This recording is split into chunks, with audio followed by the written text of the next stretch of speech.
Hello students, आज हम इस वीडियो के अंदर पढ़ने वाले हैं फ्यू और लिटिल्स के बारे में। देखो, डिटरमिनर्स हमने पढ़े हैं, सम, any, many, much, article a और एन के बारे में हमने पिछले वीडियो के अंदर हमने पढ़ लिया। आज हम लेंगे फ्यू और लिटिल। देखो बच्चों, फ्यू का यूज है वो हमेशा काउंटेबल नाउन्स के लिए किया जाता है और लिटिल का यूज कहां होता है? अनकाउंटेबल के लिए किया जाता है। हम पहले इनके एग्जाम्पल, इनके एक्सरसाइज समझाने से पहले मैं इनका थोड़ा सा डिटेल से इनका मीनिंग समझा देता हूं बच्चों की। जब तक आपको ये मीनिंग आप नहीं जानोगे उस समय तक ये सेंटेंस है वो आपके राइट नहीं होंगे। तो फर्स्टली आपको जानना है, देखो बच्चों, फ्यू है, जहां फ्यू वैसे तो देखा जाए तो आपको बच्चों क्या होता है, फ्यू का मतलब कुछ होता है, बट ये जिस सेंटेंस के अंदर नेगेटिव मीनिंग बताया जाता है वहां पे फ्यू का यूज होता है। यानी नॉट मेनी और हार्डली, यानी मुश्किल से कोई हो, कुछ भी ना हो, नेगेटिव मीनिंग में किया जाता है। और वही बात यहाँ लिटिल का यूज भी वही आता है, हार्डली, एनी या और नॉट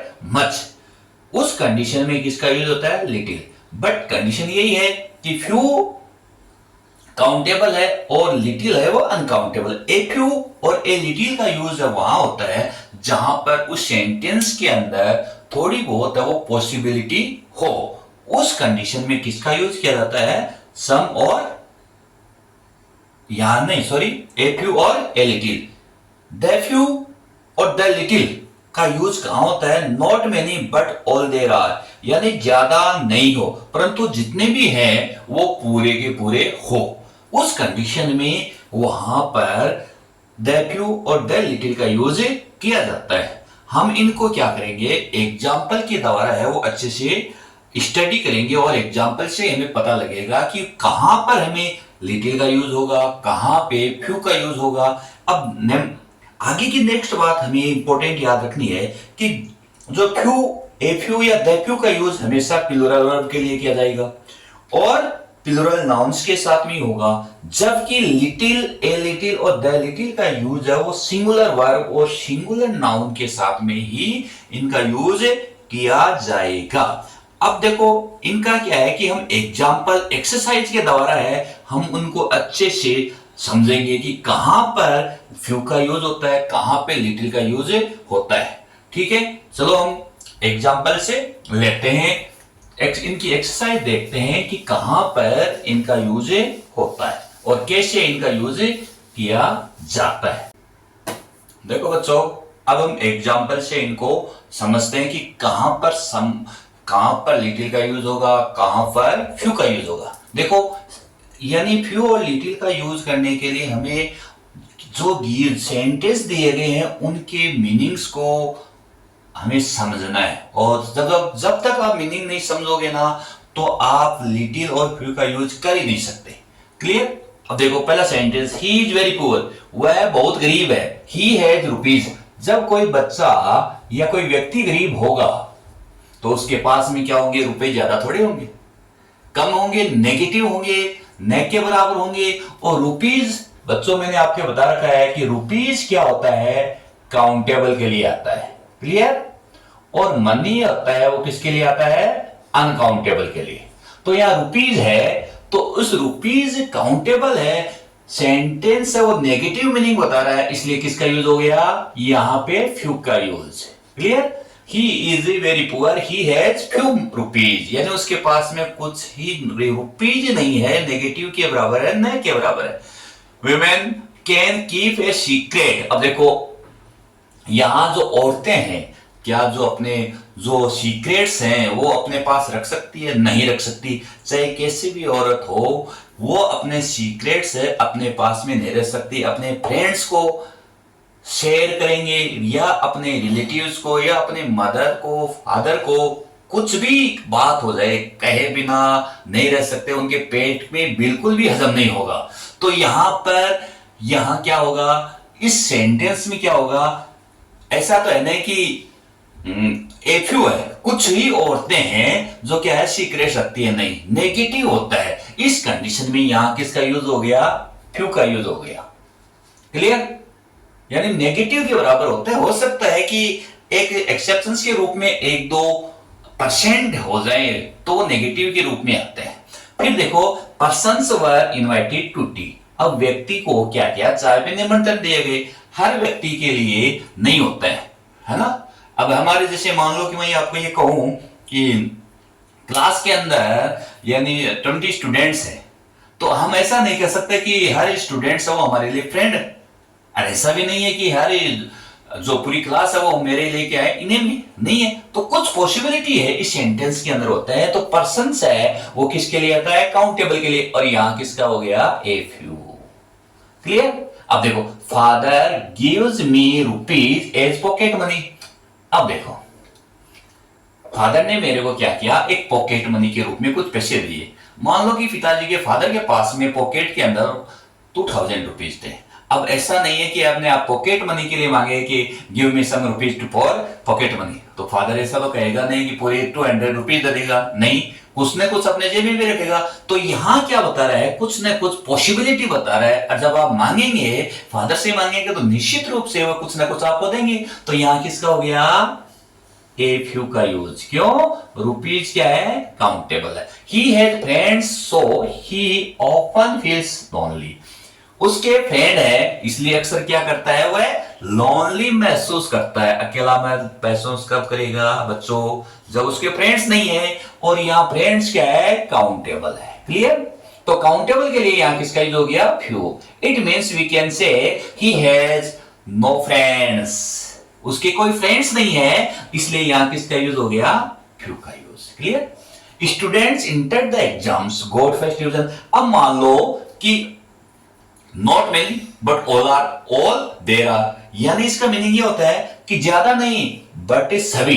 अब मान लो कि स्टूडेंट्स एग्जाम के अंदर, बोर्ड के एग्जाम के अंदर, किसी स्कूल के अंदर या किसी क्लास के अंदर 50 स्टूडेंट्स थे, या ऐसे मान लो कि 10 स्टूडेंट्स थे।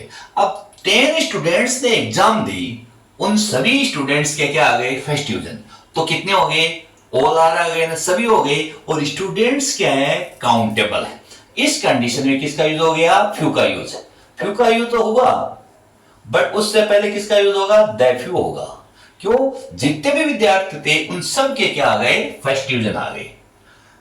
क्लियर। अगला सेंटेंस देखो, आई एम वेरी बिजी, मैं बहुत ज्यादा व्यस्त हूं, किसी कार्य के अंदर इंगेज हूं। I have time to watch, तो मेरे को टीवी देखने का तो टाइम मिलेगा नहीं, और टाइम क्या है, अनकाउंटेबल है, इसलिए किसका यूज होगा, लिटिल। फ्यू का यूज तो होगा नहीं, और यहां पर मैं व्यस्त हूं, बिजी हूं, एंगेज्ड हूं, तो निश्चित रूप से लिटिल का ही यूज होगा, क्योंकि मेरे पास में टाइम ही नहीं है देखने के लिए, देखूंगा कहां से।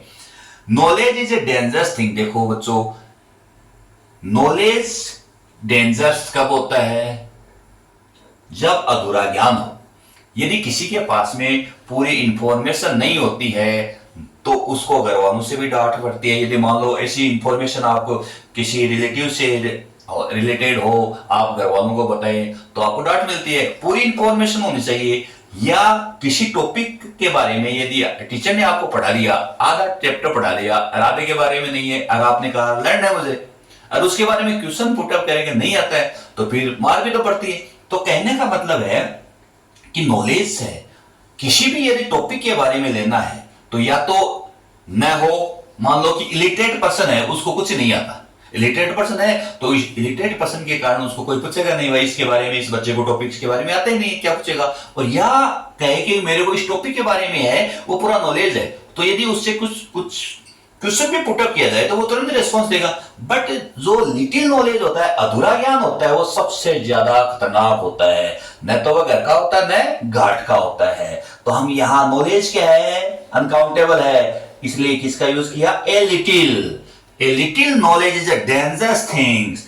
देखो अगला sentence, we waste in playing time we have. We have, देखो बच्चों आपको मैं बता दूं कि after the sentence there is mention has, have or had, तो it means we can say those sentence give us the complete meaning. Okay? वो हमें क्या क्या पूरी चीज के बारे में बताते हैं, they're all, समझ गए। अब यहां पर क्या है, यदि आगे ब्लैंक्स के बाद में has और have आता है, तो वो क्या करता है, पूरे के पूरे लिए उसका मीनिंग बताएगा। जैसे we waste in playing time we have का मतलब हमारे पास में जितना टाइम था, हमने उसको खेलने में वेस्ट कर दिया, और टाइम क्या है, अनकाउंटेबल है, और अनकाउंटेबल है, इसलिए पूरे के लिए किसका यूज करते हैं? The little. Patience is needed to get success. किसी व्यक्ति को यदि सक्सेस होना है तो बच्चों पेशेंस रखना जरूरी है। बिना पेशेंस के कुछ भी नहीं हो सकता। यानी एक तो मान लो किसी का पेशेंस ही नहीं है तो वो तो क्या सक्सेस हो ही नहीं सकता। और ऐसा भी नहीं है कि पूरा ही पेशेंस रखे, नहीं हो जाएगा काम, आज नहीं तो कल हो जाएगा। ऐसे ऐसे 1 महीना बीत गया, 2 महीने बीत गए, 12 महीने बीत गए, कुछ नहीं हो रहा है, तो थोड़ा पेशेंस रखना चाहिए। पूरा भी नहीं, है ना, थोड़ा पेशेंस हमें रखना जरूरी है। जब आप थोड़ा पेशेंस रखोगे उसी कंडीशन में आपको क्या मिलेगी? You will get success. और पेशेंस क्या है? अनकाउंटेबल। और अनकाउंटेबल होने के कारण इसके साथ में किसका यूज हो गया? A little. Clear? Milk left in the jug has gone सोर। अब देखो बच्चों, यदि जग के अंदर दूध था और वहां पर कुछ लेमन गिर गया तो निश्चित रूप से वह पूरा का पूरा फटेगा, खट्टा होगा। ऐसा नहीं है कि आधा हाफ दूध है, आधा जो मिल्क है वो खट्टा रह जाएगा, ऐसा नहीं होता है। पूरे का पूरा, जैसे मान लो कि जग के अंदर दूध है, यदि वो गिरेगा तो पूरा ही गिरेगा। तो यहां पर किसका मीनिंग दे रहा है? कंप्लीटली मीनिंग दे रहा है। इस कंडीशन में मिल्क क्या है? अनकाउंटेबल। तो हमने क्या लिखा? The little. Radha is hungry. अब देखो बच्चों, राधा भूखी है। गिव हर मिल्क टू, यानी उसको दूध पीने के लिए दो। मेरे पास में मान लो कि एक कटोरे के अंदर मिल्क है और वो राधा मेरे पास में आई दूध के लिए कि मेरे को थोड़ा दूध चाहिए। ऐसा नहीं है कि मैं पूरे कटोरे के अंदर जो या गिलास के अंदर जो मिल्क है वो उसको पूरा डाल दूंगा, नहीं, थोड़ा तो रखूंगा मेरे पास में। और ऐसा भी नहीं है यदि वो मेरे से कुछ मांग रहा है, कोई बेगर हमसे यदि मांगते हैं तो थोड़े बहुत तो देते हैं। तो यहां पर हम उसको क्या करेंगे? ए लिटिल देंगे, थोड़ा देंगे। समझ गए? और मिल्क क्या है? Uncountable. A poor man has rupees to waste. अब देखो बच्चों, रुपीज क्या है? वही है, एक गरीब आदमी के पास में वेस्ट करने के लिए कुछ भी नहीं होता है, रुपीज वेस्ट नहीं कर सकता वो। तो यहां पर ये मीनिंग क्या दे रहा है? नेगेटिव दे रहा है। और रुपीज क्या है? काउंटेबल। तो यहां क्या आ गया? फ्यू। तो बच्चों इस वीडियो के अंदर, आज की इस क्लास के अंदर हमने few, a few, the few, little, a little और द लिटिल के बारे में एग्जांपल्स के माध्यम से हमने इनके बारे में अच्छी तरह से स्टडी की है कि कहां पर इनका यूज होता है, कैसे इनका यूज होता है। तो सबसे मेन इंपॉर्टेंट बात बच्चों यही है कि सबसे पहले यदि इनको हमें इनका जो डिटर्मिनर्स, इन डिटर्मिनर्स का यदि यूज करना है तो सबसे पहली बात हमारी यही है कि सेंटेंस को आइडेंटिफाई करो। सेंटेंस के आइडेंटिफाई करो कि उसके अंदर मीनिंग क्या पूछा गया है। तो यदि आप मीनिंग अच्छी तरह से उसको जान लोगे तो निश्चित रूप से ये एग्जाम के अंदर आपके राइट होंगे। ओके बच्चों, थैंक्स।